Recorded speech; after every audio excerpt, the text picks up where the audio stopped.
speed, innovation, dan social impact. Ini 3 pilar Gojek. Speed adalah cara kita bekerja cepat, inovasi adalah darah kita, social impact adalah purpose kita.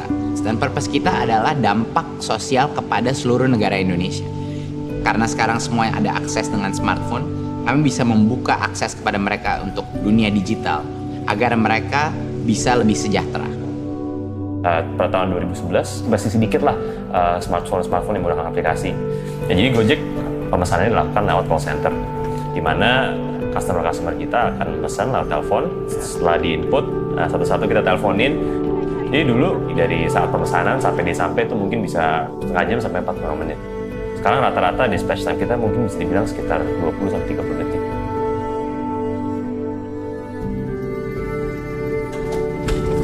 Gojek adalah sebuah revolusi besar dalam moda transportasi di Indonesia yang menjadi pusat perhatian dunia. Moda transportasi boleh aja roda 2. Yang utama adalah safety. Kalau safety-nya utama, ya kita akan merasa aman walaupun dalam keadaan apapun. Nah, Gojek telah memberikan pelatihan bagi para pengemudinya masing-masing untuk bisa meningkatkan kepercayaan para customer ketika mereka menggunakan moda transportasi ini. Kalau kita lihat mendetail ya, masalah-masalah yang terjadi di Tokopedia, kita sudah banyak kebutuhan untuk mengirimkan barang lebih cepat. Jadi sebelumnya dengan pengiriman yang reguler, pembeli dan penjual harus menunggu lebih lama. 1 hari, bisa 2-3 hari, tapi dengan adanya GoSend, jadinya sangat cepat. Beberapa jam saja, bahkan untuk kasus-kasus tertentu, di bawah 1 jam sudah bisa sampai. Untuk festival yang ada 11 panggung, yang penampilnya sehari ada minimum 33, pergerakan barang itu kalau misalnya barangnya terlambat sampai, acara kami terlambat mulai. Otomatis kalau kita meng-hire-nya lebih banyak, biayanya juga semakin tinggi, sementara pergunaannya menjadi tidak maksimal gitu. Dengan adanya GoBox, otomatis jumlahnya lebih fleksibel karena kita disupport oleh GoBox gitu kan ya. Jadi jumlahnya meminta berdasarkan keperluan kita untuk jarak dan waktu yang kita perlukan. Pisang goreng Madu Bunani dimulai dengan sangat tradisional. Dulu cuman jualan di pinggir jalan, jualan awalnya 10 pieces per hari aja kadang-kadang nggak nyampe. Tapi begitu daftar saya ingat sekali hari pertama GoFood datang 3 driver Gojek. Sekarang kurang lebih 350 sampai 400 driver Gojek per hari. Jadi kalau sebulan tuh kurang lebih ada 350.000 sampai 400.000 pieces pisang terjual melalui Gojek setiap bulan.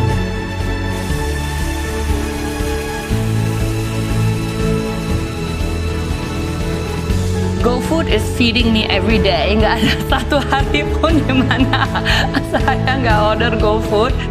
Service yang paling enak di Gojek itu GoClean buat aku, karena mereka datang terus langsung bawa alat-alat dan mereka cepat juga. Kalau saya sekarang coba think about what would tomorrow be like without Gojek, so I cannot even imagine what it would be like. I would be probably frustrated, so please don't take it away from us. Kita melihat bahwa dengan adanya bisnis model seperti Gojek itu menjawab kebutuhan. Untuk kebutuhan pembayaran tentu masyarakat membutuhkan sesuatu yang praktis. GoPay adalah uang elektronis. Dengan adanya uang elektronik tentunya aman, juga bisa lebih transparan. Karya anak bangsa merupakan suatu ekspresi menginspire orang lain bahwa bisa loh, inovasi dari Indonesia bisa menyaingi player-player raksasa-raksasa dunia dan bahkan menang melawan raksasa-raksasa dunia, bahwa Indonesia ini sebenarnya mampu menciptakan perusahaan-perusahaan yang kelas dunia.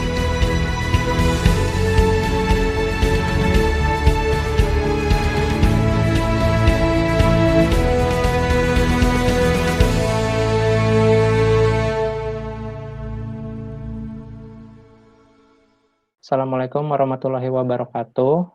Perkenalkan, kami dari kelompok 5 yang akan membahas tentang penerapan manajemen pengetahuan pada perusahaan Gojek.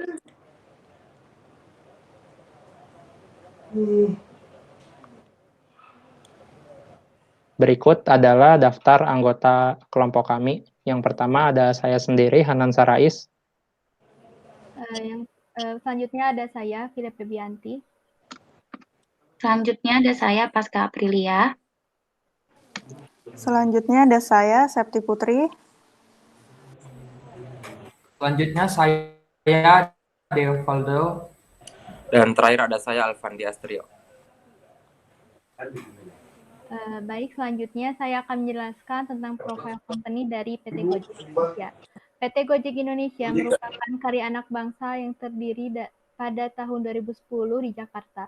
Perusahaan ini pertama kali lahir dengan niat baik untuk memberikan solusi memudahkan kehidupan sehari-hari di tengah kemacetan perkotaan.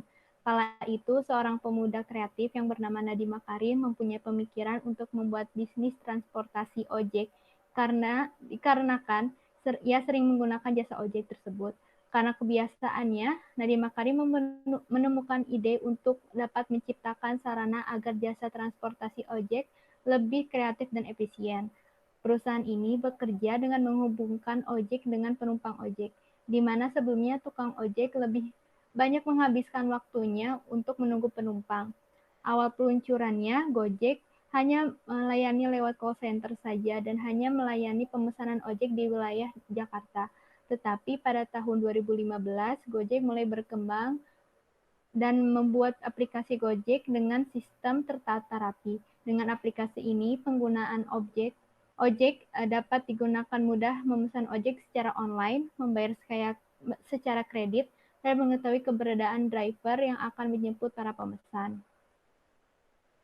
Visi PT Gojek Indonesia yaitu membantu memperbaiki struktur transportasi di Indonesia, memberikan kemudahan bagi masyarakat dalam melaksanakan pekerjaan sehari-hari, seperti mengirimkan dokumen, belanja harian dengan menggunakan layanan fasilitas kurir, serta turut mensejahterakan kehidupan tukang ojek Indonesia ke depannya.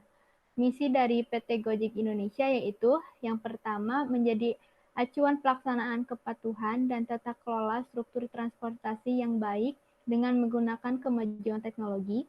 Yang kedua, memberikan pelayanan prima dan solusi yang bernilai tambah kepada pelanggan.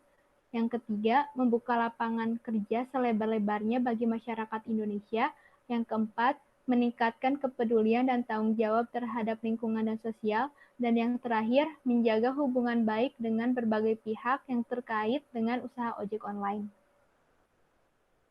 Dikarenakan ada perubahan logo, jadi logo yang diterapkan oleh Gojek Indonesia itu dengan nama Soft. Berangkat dari mimpi Gojek yang membantu memudahkan kemudahan untuk orang banyak melalui teknologi, berawal dari layanan transportasi. Sekarang aplikasi Gojek memiliki lebih dari 20 layanan yang menjadi solusi buat tantangan sehari-hari. Berkat itu juga Gojek menjadi salah satu platform teknologi terbesar yang melayani jutaan pengguna di Asia Tenggara dengan mengembangkan 3 super app untuk customer, mitra driver, dan merchandise. Soft menjadi simbol yang mengingatkan kita kalau Gojek punya berbagai solusi untuk setiap situasi, memberikan power untuk melewati keribetan dalam sehari-hari, pengingat bahwa di balik setiap tantangan pasti ada solusi untuk melewatinya. Dengan itu, Gojek ada tagline itu pasti ada jalan. Selanjutnya ada struktur organisasi dari PT Gojek Indonesia, dimulai dengan adanya direktur utama, ada wakil direktur, lalu ada manajer dari bidang IT yang menaungi karyawan di bidang IT, programming, dan web. Lalu ada manajer karyawan dari front office dan pemasaran yang menaungi bagian customer service, administrasi, dan pemasaran. Yang ketiga, ada manajer keuangan, yaitu menaungi karyawan akuntansi. Dan yang terakhir ada manajer pengemudi ojek yang menaungi pengemudi ojek. Selanjutnya ada layanan yang ditawarkan oleh Gojek, yaitu yang pertama adalah GoRide, yaitu layanan sepeda motor yang dapat mengantar penumpang ke mana penumpang yang ingin dituju. Yang kedua ada GoPulsa, adanya GoFood, adanya GoSend untuk mengantarkan barang dari tempat ke tempat lain, adanya GoMart untuk berbelanja, adanya GoMessage yaitu pelayanan pijat dari Gojek. Lalu adanya GoCar, adanya GoBluebird, adanya GoDeals, GoPoints, GoNerdy, GoBills, GoShop, GoBox, GoDaily, GoClean, GoGlam, GoTix, GoAuto, dan GoMed. Selanjutnya saya akan menjelaskan penjelasan dari teori data, informasi, dan knowledge. Selanjutnya akan dilanjutkan oleh rekan saya Alfandi. Yang pertama, data didefinisikan sebagai simbol yang memperlihatkan properti dari objek, kejadian, dan kondisi lingkungannya, merupakan produk dari pengamatan atau observation. Yang kedua, information, dilengkapi dengan deskripsi jawaban suatu pertanyaan yang dimulai dengan kata siapa atau who, apa atau what, kapan atau when, dan berapa banyak atau how many. Selanjutnya ada knowledge. Knowledge adalah know-how dan merupakan hal yang memungkinkan mentransformasi dari informasi menjadi instruksi.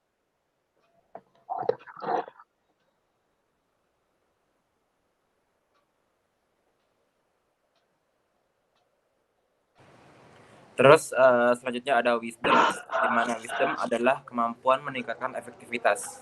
Dengan wisdom, maka kita dapat meningkatkan nilai atau value yang memerlukan fungsi mental yang dikenal sebagai judgment.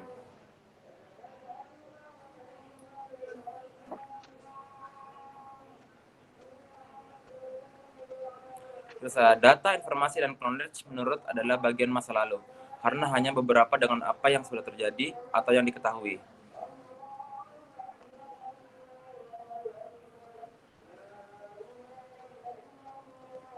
Selanjutnya, saya akan menjelaskan proses knowledge yang diterapkan dalam perusahaan Gojek. Organisasi mendapatkan pengetahuan melalui beberapa cara. Yang pertama, perusahaan membangun pusat data yang berisi dokumen, laporan, presentasi, dan best practice. Dikembangkan untuk menyertakan dokumen yang tidak terstruktur. Yang kedua, perusahaan mengembangkan jaringan online agar para karyawannya dapat menghubungi para pakar yang ada di perusahaan tersebut yang memiliki pengetahuan. Yang ketiga, perusahaan menciptakan pengetahuan baru dengan mencari pola dari data perusahaan atau menggunakan pengetahuan yang dimasukkan dalam workstation, sehingga para teknisi dapat mencari pengetahuan baru dengan mengakses workstation tersebut.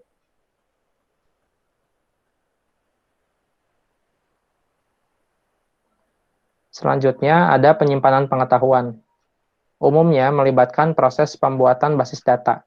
Sistem manajemen dokumen mengubah data ke dalam bentuk digital, menyusun indeks, dan menandai dokumen-dokumen yang diperlukan berdasarkan kerangka kerja yang koheren dengan bentuk akhirnya suatu basis data yang dapat menyimpan berbagai dokumen. Yang kedua, yaitu penyebarluasan pengetahuan. Penyebarluasan informasi dapat melalui alat bantu sosial bisnis, mesin pencari, dan portal internet, sehingga kita bisa mengirim informasi yang ingin dibagikan.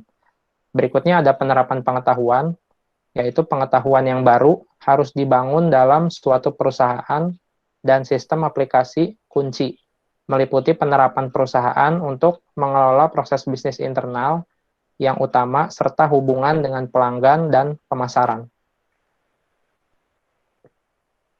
Berikutnya yaitu sistem manajemen pengetahuan keseluruhan perusahaan. Kumpulan pengetahuan internal dan eksternal yang berada dalam satu lokasi untuk efisiensi pengelolaannya dan penggunaannya, atau menggunakan mesin pencari. Yang pertama, yaitu sistem jaringan pengetahuan atau knowledge network system, membahas mengenai permasalahan yang timbul ketika pengetahuan yang tepat tidak dalam bentuk digital, tetapi sebagai gantinya berada dalam memori individual para ahli perusahaan. Yang kedua, kolaborasi dan alat bantu sosial, serta sistem manajemen pembelajaran. Membantu pentingnya kolaborasi dan alat bantu sosial dalam berbagai informasi di perusahaan.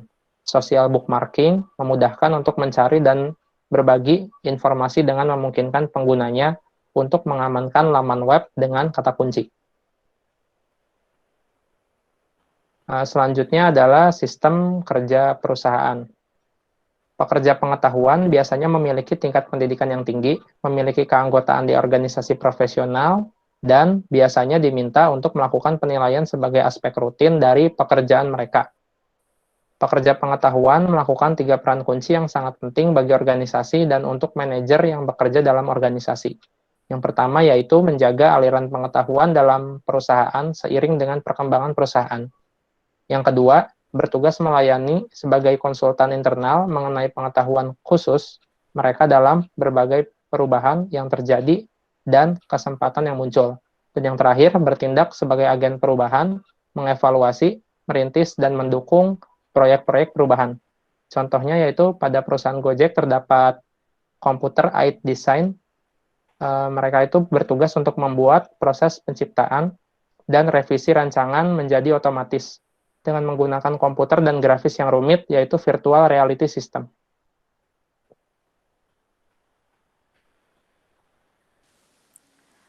Kemudian visualisasi knowledge. Visualisasi adalah teknik untuk membuat gambar, diagram, atau animasi untuk mengkomunikasikan pesan. Visualisasi melalui citra visual telah menjadi cara yang efektif untuk mengkomunikasikan ide-ide abstrak dan konkret. Visualisasi saat ini terus berkembang di berbagai bidang, salah satunya dalam bisnis. Sebagai sebuah perusahaan yang berbasis teknologi, Gojek tidak ketinggalan dalam membuat visualisasi berupa website perusahaan. Perusahaan Gojek membangun pusat data yang berisi dokumen, laporan, presentasi, dan best practice dikembangkan untuk menyertakan dokumen yang tidak terstruktur. Dan juga mengembangkan jaringan online internal perusahaan agar para karyawannya dapat menghubungi para pakar yang ada di perusahaan tersebut, yang memiliki pengetahuan yang dibutuhkan. Hanya saja, perusahaan Gojek tidak memberitahu nama dari website internal perusahaannya, sehingga kelompok kami tidak dapat menemukan dan menampilkan gambar tampilan dari website tersebut. Namun, tampilan website Gojek yang dapat diakses oleh umum dapat dilihat pada gambar berikut ini. Berikut merupakan tampilan dari website dari Gojek. Di dalam website Gojek terdapat beberapa layanan, yaitu yang pertama transportasi dan logistik, yang kedua makanan dan belanja, yang ketiga pembayaran, yang keempat berita dan hiburan, dan yang terakhir adalah bisnis. Di sini saya akan menjelaskan mengenai knowledge mapping yang merupakan salah satu tools dari knowledge storage. Saya akan memaparkan business activity dari peningkatan pelayanan GoFood.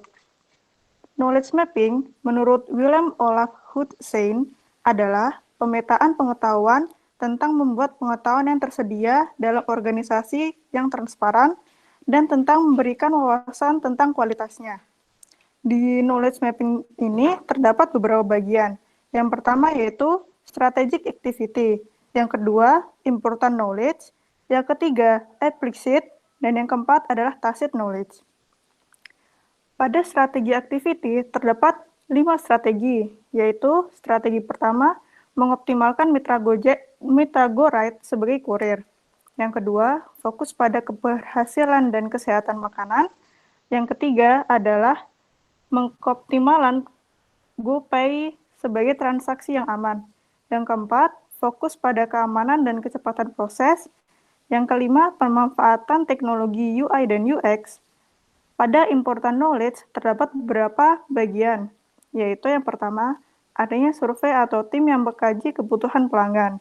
Yang kedua, pengoptimalan Google Maps. Yang ketiga, adanya standarisasi UMKM mitra. Yang keempat, pengoptimalan eksekusi teknologi secara finansial. Dan yang terakhir adalah pemanfaatan sistem cloud kitchen.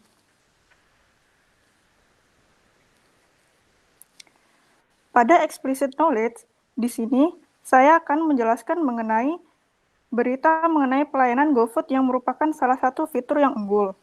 Pada tacit knowledge, di sini menjelaskan mengenai struktur organisasi pusat pada Gojek.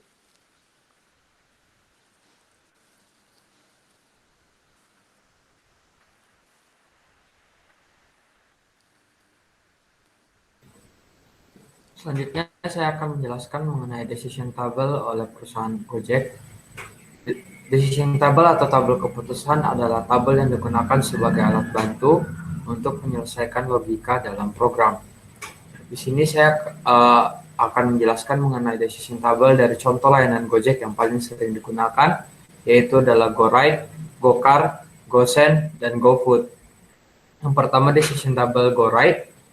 Di sini kondisinya yaitu apakah penumpang berjumlah 1 orang, apakah kondisi lalu lintas sedang macet, apakah kondisi cuaca sedang hujan atau deras. Jika penumpang berjumlah 1 orang, kemudian kondisi lalu lintas sedang macet dan cuaca sedang hujan deras, maka driver akan memilih untuk mengantar penumpang, menawarkan jalur alternatif di luar aplikasi dikarenakan kondisi lalu lintas sedang macet, kemudian menawarkan untuk berteduh dikarenakan cuaca sedang hujan deras, dan membuat catatan ulasan.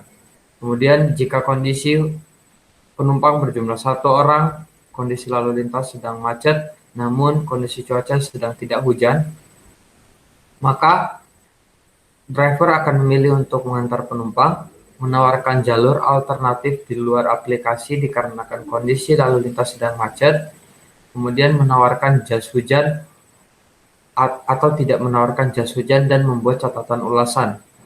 Kemudian jika penumpang berjumlah 1 orang, kemudian lalu lintas kondisi sedang tidak macet atau lancar, kemudian kondisi cuacanya sedang hujan deras, maka driver akan memilih mengantar penumpang, kemudian mengikuti jalur di dalam aplikasi dikarenakan kondisi sedang lancar, dan menawarkan jas hujan dikarenakan kondisi sedang hujan deras, dan membuat catatan ulasan.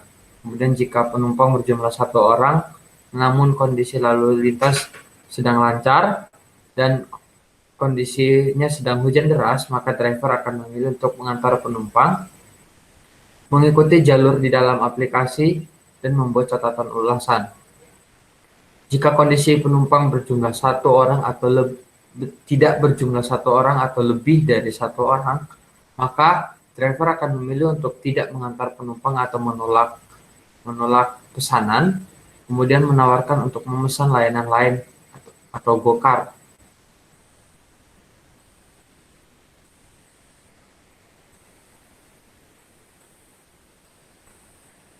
Berikutnya decision table GoCar. Jika kondisinya dikatakan bahwa berjumlah 1 sampai 4 orang, kondisi lalu lintas sedang macet, titik lokasi penumpang sesuai pesanan, maka driver akan memilih untuk mengantar penumpang, menawarkan jalur alternatif di luar aplikasi dikarenakan sedang macet, dan membuat catatan ulasan. Kemudian jika penumpang berjumlah 1 sampai 4 orang, kondisi lalu lintasnya sedang macet, dan titik lokasi tidak sesuai, maka driver akan memilih mengantar penumpang, mengikuti jalur, menawarkan jalur alternatif di luar aplikasi, dan menawarkan solusi offline service dikarenakan lokasi atau titik tujuan penumpang tidak tercatat dalam aplikasi, dan membuat catatan ulasan. Kemudian jika penumpang berjumlah 1 sampai 4 orang, kemudian lalu lintas sedang tidak macet atau lancar, dan lokasi penumpang sesuai dengan pesanan, maka driver akan memilih untuk mengantar penumpang, mengikuti jalur di dalam aplikasi, dan membuat catatan ulasan. Kemudian jika kondisi penumpang berjumlah lebih dari 1 orang atau 4 sampai 6 orang atau lebih, maka driver akan memilih untuk menolak pesanan penumpang tersebut, kemudian menawarkan untuk memesan layanan untuk 4 sampai 6 orang.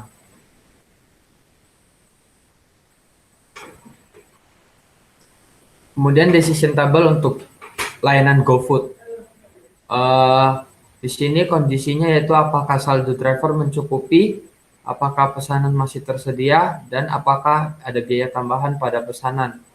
Jika ketiga kondisi ini menunjukkan yes atau ya, maka driver akan memilih untuk mengambil pesanan, terus memesan sesuai pesanan, kemudian menawarkan tambahan biaya atau membatalkan pesanan dikarenakan dikatakan bahwa kondisinya sedang ada biaya tambahan.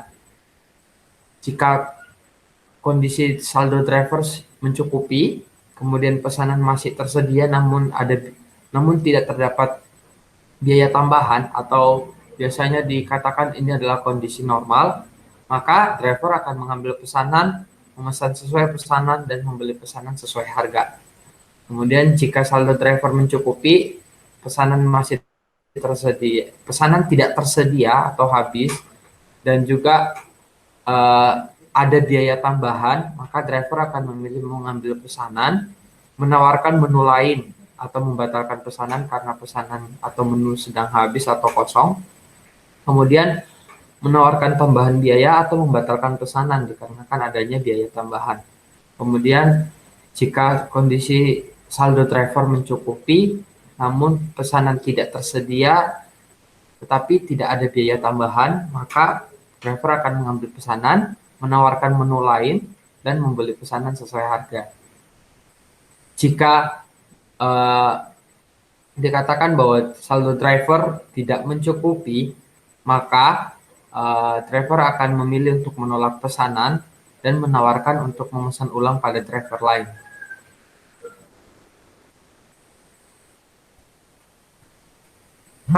Berikutnya decision table Gosen.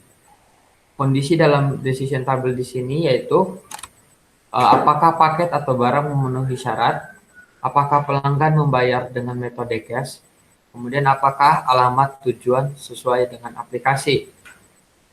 Jika ketiga kondisi ini terpenuhi, maka driver akan mengantar paket atau barang, kemudian menerima uang cash, dan mengantar sesuai alamat. Kondisi ini bisa dikatakan dengan kondisi normal. Kemudian jika apakah paket barang memenuhi syarat, namun kemudian pelanggan membayar dengan metode cash, namun alamat tujuan tidak sesuai dengan aplikasi, maka driver akan mengantar paket, kemudian menerima uang cash, kemudian menanyakan alamat pada pengirim paket atau menghubungi penerima terkait dengan lokasi penerima tersebut. Kemudian jika paket atau barang memenuhi syarat, tetapi pelanggan tidak melakukan dengan membayar cash, kemudian alamat tujuan sesuai dengan aplikasi, maka driver akan mengantar paket atau barang, menawarkan metode GoPay atau alat pembayaran lainnya yang ada di luar Gojek, kemudian mengantar paket sesuai dengan alamat. Kemudian apakah paket memenuhi syarat? Kondisinya yes. Kemudian pelanggannya tidak membayar dengan cash dan alamat tidak sesuai dengan aplikasi, maka driver akan memilih mengantar paket, menawarkan metode GoPay atau alat pembayaran lainnya, kemudian menanyakan alamat pada pengirim atau menghubungi penerima. Kemudian jika paket tidak memenuhi syarat atau syarat dari paket tersebut tidak terpenuhi, maka driver akan menolak mengantar paket dan menawarkan untuk memesan layanan lainnya.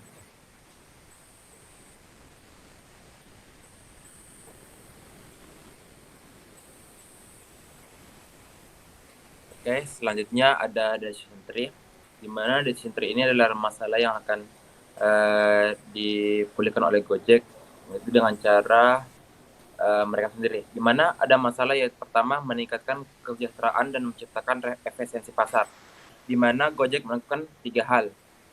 Di sini yang pertama adalah menggunakan kemajuan teknologi dengan cara membuat layanan berupa aplikasi yang dapat diakses oleh semua orang menggunakan smartphone. Yang kedua ada membuka lapangan kerja dengan cara merekrut masyarakat yang ingin bekerja sebagai driver mereka. Terus yang ketiga dan terakhir memberikan kemudahan dan solusi kepada pelanggan. Dengan cara menggunakan layanan Gojek, maka akan mempermudah masyarakat dengan kegiatan sehari-hari mereka.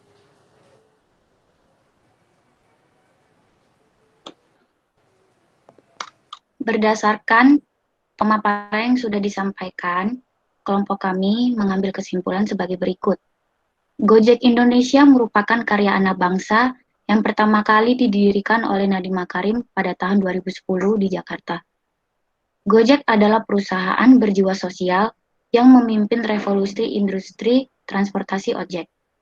Gojek bermitra dengan para tukang ojek, menggunakan sistem bagi hasil dengan ketentuan 20/80, yang artinya 20% pendapatan yang diterima untuk perusahaan dan 80% untuk driver Gojek. Gojek dapat dipesan melalui Gojek App Store yang bisa diunduh melalui Play Store maupun App Store. Data didefinisikan sebagai simbol yang memperlihatkan properti dari objek, kejadian, dan kondisi lingkungannya, merupakan produk dari pengamatan atau observation. Information dilengkapi dengan deskripsi jawaban suatu pertanyaan yang dimulai dengan kata siapa atau who, apa atau what, kapan atau when, dan berapa banyak atau how many. Knowledge adalah know-how dan merupakan hal yang memungkinkan mentransformasi dari informasi menjadi instruksi. Wisdom adalah kemampuan meningkatkan efektivitas. Dengan wisdom, maka kita dapat meningkatkan nilai atau value yang memerlukan fungsi mental yang dikenal sebagai judgment. Data, information, dan knowledge adalah bagian masa lalu karena hanya berhadapan dengan apa yang sudah terjadi atau yang diketahui. Pada wisdom, berhubungan dengan masa depan karena termasuk merancang visi untuk ke depan. Dengan wisdom, orang dapat membuat masa depan dan tidak hanya mengambil kondisi sekarang dan masa lalu. Akan tetapi, mencapai wisdom tidaklah mudah. Orang harus terus bergerak, menangani banyak hal yang terkait dengan bidangnya, dan perusahaan juga harus menciptakan knowledge baru sebagai pengembangan aset knowledge yang ada, sehingga dapat tercipta sebuah knowledge management yang baik untuk perusahaan. Demikianlah presentasi dari kelompok kami. Mohon maaf apabila ada kesalahan. Terima kasih dan sampai jumpa.